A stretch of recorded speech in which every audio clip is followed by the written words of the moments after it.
жукпаган күлүктүн канатындан өскөн эл каманы тоону тепселеп бешенеси жылдыздын арасындан өскөн эл жүзүн чайып нур менен бутун жууган булутка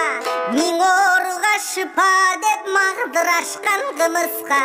аралашы эл менен алыш бериш кылышка турмуш менен жарышып тоодон түштүк туюкка антсе да парасатыбыз булак суудай тунукта бийик жердин уулусуң бийиктигиңдин унутпа ааламга салды дүрбөлөң Кытайдын түзгөн планы андан да улук абирок Кудай